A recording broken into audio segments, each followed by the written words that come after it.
Banyak sekali yang saya temukan di usia-usia di atas 40-an, 50-an, sudah mulai menunjukkan gejala-gejala mulai gangguan ginjal. Ada juga yang hipertensi. Artinya nggak banyak makan karbo, bahkan ada beberapa yang sering berpuasa.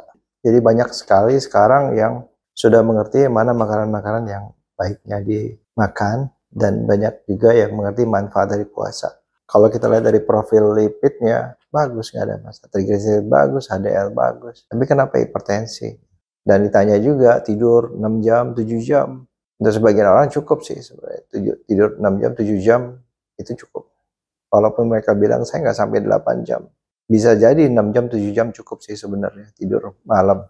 Tidur jam 10, bangun jam 5, jam 6. Walaupun ada terbangun, fase-fase terbangun seperti itu.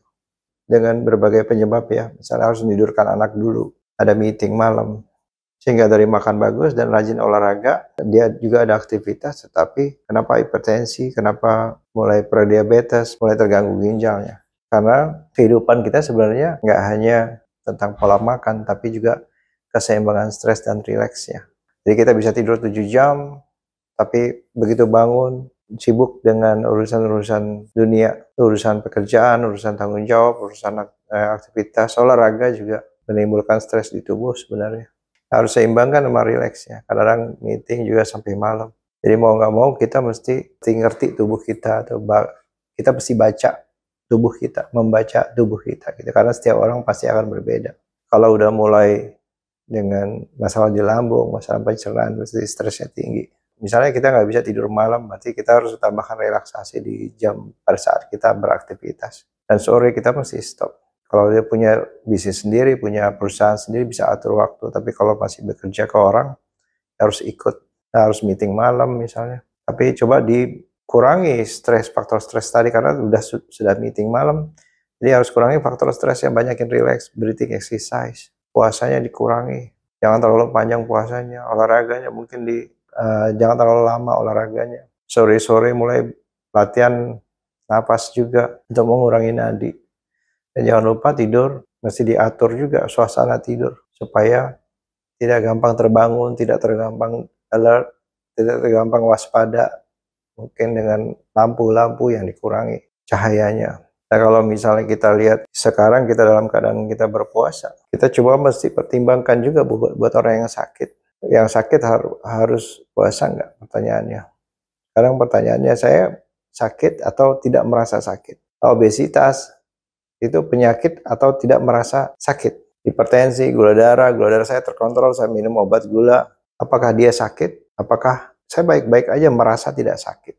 Jadi mesti dipertimbangkan kalau yang pakai obat gula tapi juga berpuasa.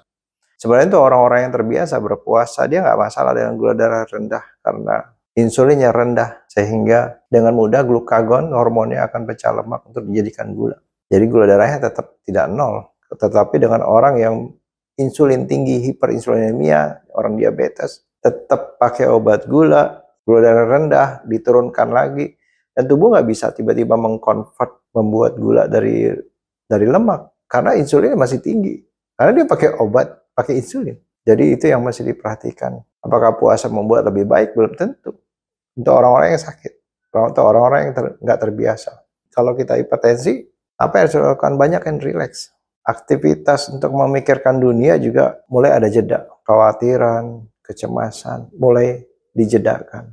Mulai relaksasi, mulai meditasi, mulai ibadah pada saat di jam-jam sibuk. Mulai mengingat Tuhan pada saat jam-jam yang sibuk. Kalau orang bilang kerja, apakah kerja itu nggak ibadah? Kerja ibadah. Kerja juga ibadah. Tetapi kita mesti ingat, tujuannya apa sih kita berpuasa? Apakah berpuasa aja sekedar menahan lapar saja? Atau ada hal yang lain kita ingin capai? Kesehatan tubuh kita, bahkan kebaikan yang mengantar ke diri kita. Jadi artinya dengan ibadah kita buat diri kita lebih baik. Lebih tidak stres, lebih tidak depresi, lebih tenang.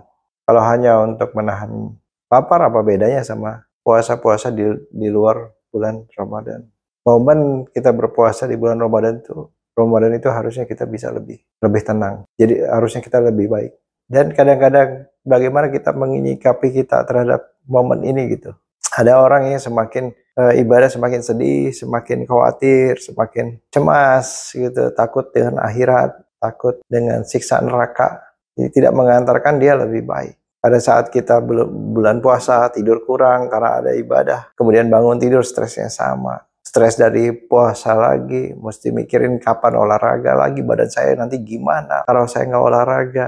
Nanti saya cemas, kemudian cemas lagi kalau saya olahraga pagi. Haus seperti apa, siang seperti apa. Nah, kalau saya olahraga sore, apa malam saya olahraga setelah buka puasa, bagaimana keseimbangan simpatetik dan bagaimana keseimbangan stres sama rileks. Panjang aktivitas stresnya, panjang. Puasa juga tanpa minum. Kemudian malam mesti olahraga lagi habis buka puasa. Coba dipertimbangkan. Kita tujuannya bukan hanya untuk kesehatan, tapi untuk kebaikan. Kebaikan bagi diri kita terutama ya.